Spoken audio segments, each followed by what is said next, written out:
Hola, ¿qué tal? Bienvenidos a Estrategias de Inversión, una jornada más. Vamos a tomarle el pulso a este 2019.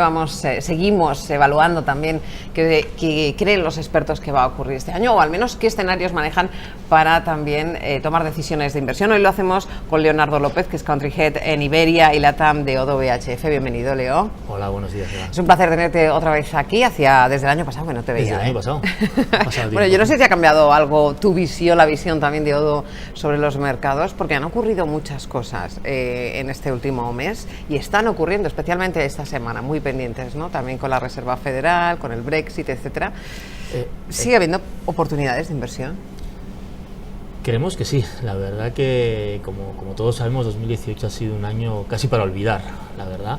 Y este comienzo del año un poquito más positivo parece que ha ayudado, no sé si a animar al inversor o al menos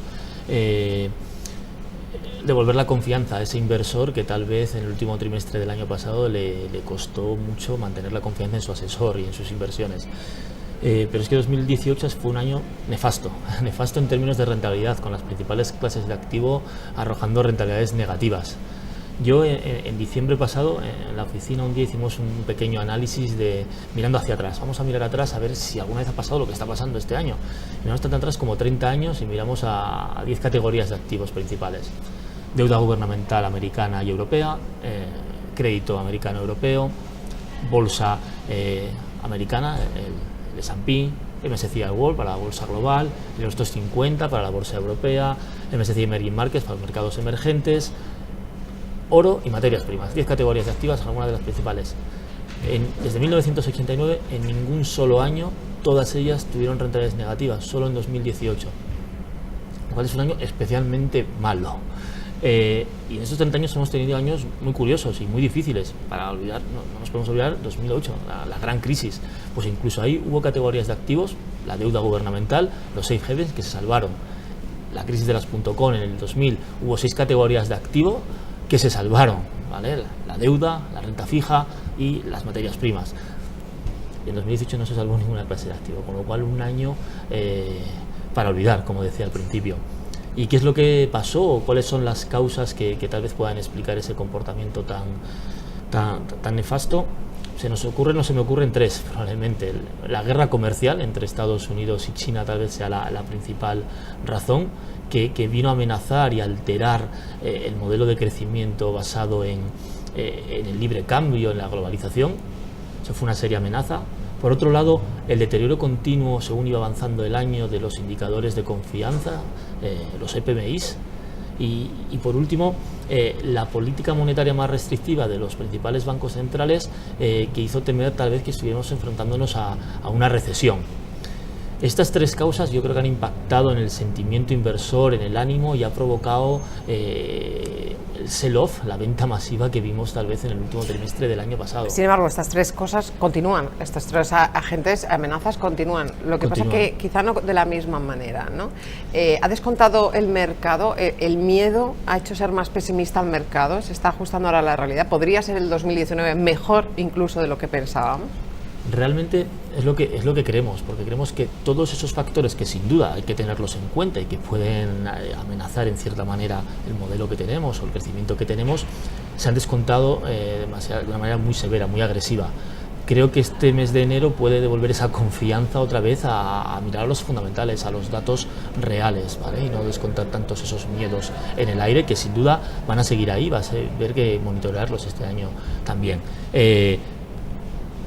Nosotros creemos que lo peor pasó, que en 2018 fue tan malo que en 2019 hay razones para al menos ser optimistas. ¿Qué razones? Pues el crecimiento. Es cierto que el año pasado vimos una desaceleración a nivel global, pero no podemos hablar de recesión. Es cierto que los PMIs han descendido, como decía antes, pero se sitúan por encima del umbral del 50. Niveles por encima del 50 indican que una economía está en crecimiento, que está en expansión. Por otro lado, los datos de desempleo en Estados Unidos y en Europa siguen siendo muy buenos. Los niveles de precio de las materias primas están bastante estables, tal vez a diferencia del petróleo, lo que no nos permite hablar de ese escenario de recesión, que es lo que el mercado ha descontado. Otro de los temores siempre es China, ¿no? Y China, esa desaceleración de China, sin duda había una desaceleración en China, pero un arma que tiene el gobierno en China es que tiene margen de maniobra, tiene medidas o maneras de poder incentivar la economía y poder incentivar el crecimiento vía políticas monetarias o vía políticas fiscales.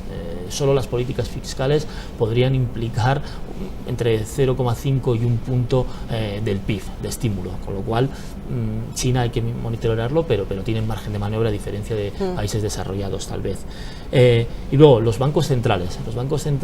Ahí va, yo estabas hablando de margen de maniobra, digo poco margen de maniobra aquí en Europa de momento. Efectivamente. Y la Fed, ahí anda, veremos a ver qué mensajes lanza este año. Pero nosotros creemos, y el consenso, no solo nosotros, es una opinión compartida por la mayoría del inversor profesional e institucional, es que no prevemos muchas subidas por parte de la Fed, si acaso una, el año que viene. Y es que los datos de inflación no les lleva a ninguno de los principales bancos centrales a tener que subir tipos. Entonces en la Fed a día de hoy no tiene presión para subir esos tipos, va a seguir muy de cerca los datos macroeconómicos para no desencarrilar ese crecimiento que todavía existe, ¿vale? El Banco Central Europeo va siempre a la zaga de la Reserva Federal, acaba de terminar su programa de expansión cuantitativa, no prevemos que toque su política monetaria este año y tal vez bien adentrado el próximo año, con lo cual, bueno, los bancos centrales somos de la opinión que van a seguir, van a cuidar mucho, van a ser muy prudentes en sus medidas. Pero Leo, con todo este escenario también, ¿cuál tiene que ser la estrategia? Tiene que haber un cambio de estrategia, lo primero, respecto a lo que hemos estado haciendo, o a esa cautela que se ha demostrado en el último tercio, en el último trimestre fundamentalmente de 2018. Y segundo, ¿dónde hay rentabilidad? ¿Dónde podemos buscarla? ¿Qué tipo de activos? Bien, bueno, en cierta manera sí que ha habido ciertos cambios en unas cosas, porque hay activos muy castigados que si los fundamentales no han empeorado tanto como el castigo que les ha dado el mercado, presentan como oportunidad. Cierto que los miedos ahora o los riesgos son ahora más cercanos de lo que lo eran todo el año pasado, con lo cual la estrategia de inversión igual tiene que ser un poco más cautelosa, pero no quiere esto decir no estar invertido en activos de riesgo, porque, insisto, hay oportunidades. Nosotros vemos oportunidades, por ejemplo, en bolsa de la zona euro. Cierto, se habla mucho de la eurozona, de la eurozona está en recesión. No ha habido desaceleración en toda la zona euro, pero aún así está creciendo, o se prevé que crezca este año un 1,6, que es en los niveles de su máximo potencial, con lo cual crecimiento estabilizado en torno a su potencial. Pero hay sectores, hay valores que han sufrido un castigo tan severo que a día de hoy nos presenta que las valoraciones son realmente atractivas. Por ejemplo, el sector de componentes de partes de automóviles, es un sector severamente castigado, englobado en el sector global de auto, que creemos que hay nombres, hay compañías en las que, siendo selectivos, se pueden obtener muy buenas oportunidades, o entrar en muy buenas oportunidades.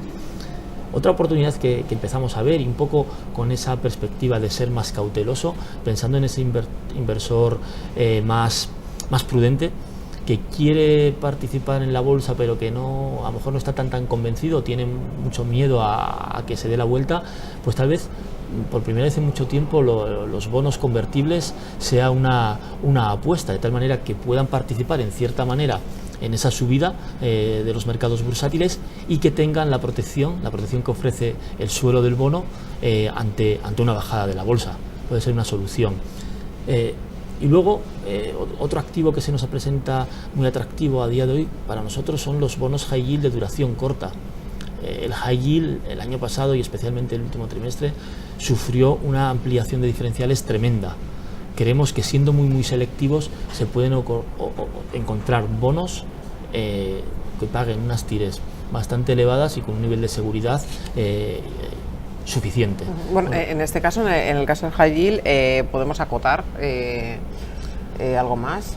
High yield europeo, en nuestro caso, y preferencia por high yield de duración corta, bonos de duración corta, bonos que les queden menos de 4 años a su vencimiento efectivo, y buscando calidad, no yéndonos a los ratings más bajos, triple C.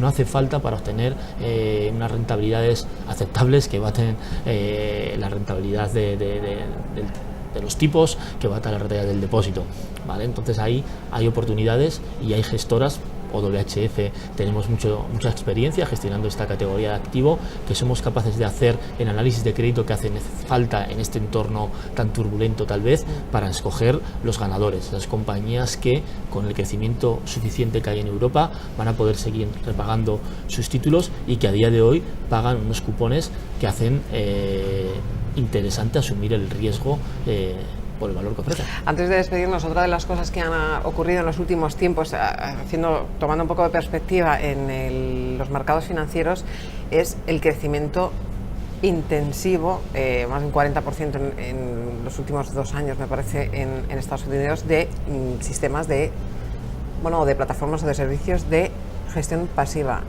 Se plantea muchísimo esto el inversor a día de hoy. Se plantea mucho la duda de decir, primero están cambiando mucho porque en el momento que se retira, por ejemplo, un ETF de un activo, genera una volatilidad tremenda, ¿no? Sí. Y eso también obliga quizá al inversor a modificar un poco la psicología con la que se enfrenta la inversión, pero también hacia el value. ¿Crees que en 2018, después del batacazo del último año, de lo que nos estabas contando tú antes, de esas rentabilidades negativas en todos los activos, en prácticamente todos los activos, va a volver a entrar en auge, ¿no? El valor del value, del fijarse en compañía a compañía, en la importancia de invertir en negocios, ¿no? Nosotros, yo por un lado, 2 cosas que planteas aquí: gestión activa, pasiva, que es un debate siempre interesante y apasionante y que yo estoy encantado de formar parte porque tengo experiencia en ambos mundos. Yo creo que la gestión pasiva es bienvenida, es necesaria. Yo no pienso tanto como inversor en cuanto a productos, sino a solución de inversión. Luego, cómo vehiculice esa solución ya es mi decisión. Es bueno que lo tengamos. Creo que en España, por haber llegado tal vez tarde la gestión pasiva, hay una campaña brutal de que tiene que crecer sí o sí en base a un único argumento, que es el precio, fijándose no solo únicamente en el precio de la comisión de gestión de ese ETF, que evidentemente es muchísimo más barata que la comisión de gestión de un fondo de gestión activa, pero cuando se habla de esa comisión no se tiene en cuenta los costes asociados de comprar ese ETF para un inversor, que son muy elevados y dependiendo del uso que se haga, pueden hacerlo más caro que comprar un fondo activo. Yo no tengo preferencia por un tipo de gestión. A día de hoy yo trabajo en una casa activa, creo en el valor de la gestión activa, sin duda en los buenos gestores activos, no todos valen, hay que ser selectivos también, seleccionando los gestores con los que invertimos. Creo en la gestión activa, pero la gestión pasiva es bienvenida y es necesaria probablemente para muchos tipos de necesidades e inversiones, con lo cual bienvenida sea. En la parte del estilo value, nosotros como casa no nos gusta posicionarnos como growth o value. Yo voy a reuniones con clientes institucionales que conocen a alguno de mis gestores de los últimos 15 años y me los encuentro, y clientes institucionales muy profesionales que saben un montón de esto, y me los encuentro al mismo gestor le clasifican growth, al mismo gestor le pueden clasificar value, con lo cual nosotros nos centramos más en escoger buenas compañías, en invertir, porque invertimos a largo plazo, en seleccionar esas buenas compañías que en el medio y largo plazo nos van a aportar valor, nos van a hacer ganar dinero. Invertimos en los negocios, en los buenos negocios, y eso es lo que nos centramos. ¿Queremos pagar mucho precio por ello? No, nos gusta comprar esas buenas compañías al mejor precio posible, sin duda, y en eso ponemos nuestra atención, con lo cual yo creo que 2019 va a ser un año de ser selectivos, con lo cual creo que sí es un año tal vez más para gestión activa, para seleccionar esos buenos negocios. Si el estilo es growth o es value, depende como la etiqueta que le queramos poner. Creo que tiene mucha relación, sobre todo, ¿no? Todo el tema es muy de actualidad, el tema de la selección de activos, de ser activo en esa selección, ¿no? Pero sobre todo hablando de compañías que, por ejemplo, que han tenido, pues, por ejemplo, en bolsa unos batacazos impresionantes, que están con unas valoraciones muy por debajo de sus fundamentales y que pueden suponer auténticas joyas, ¿no? La manera de encontrarlos tiene que ser con lupa. Pero comprarías esa joya si el negocio no te gusta. Yo no la compraría y no es el estilo de gestión de mi casa. Yo compraría un buen negocio que me gusta, que creo que tiene posibilidades de crecimiento, que está muy descontado. He puesto antes ejemplo del sector partes de auto, componentes del auto, pues ahí hay verdaderas joyas que están especialmente castigadas, pero que tienen modelos de negocio, compañías operando a nivel global, diversificados su negocio internacionalmente, que son auténticos líderes en un sector relativamente sectores relativamente concentrados, que generan caja, que tienen alto retorno sobre el capital. Pues ese tipo de negocios sí nos gusta. ¿Que están a descuento? Pues creemos que es una oportunidad para comprar. Además con una proyección también a nivel industrial, ¿no? Por supuesto. Por supuesto. Dentro de nada, dicen que vamos a ir con vehículos autónomos, no lo sé. Veremos a ver. No tendríamos tantos problemas para aparcar, Leo. Ya te digo, con lo que nos ha costado aparcar hoy. Leo López, Country Head en Iberia LATAM de Odoo BHF. Ha sido un placer tenerte por aquí. Muchas gracias, Eva. Muchas gracias. Y ustedes ya lo saben que toda la actualidad del mundo financiero, todas las perspectivas y los mejores expertos aquí en el plató de la Bolsa de Estrategias de Inversión.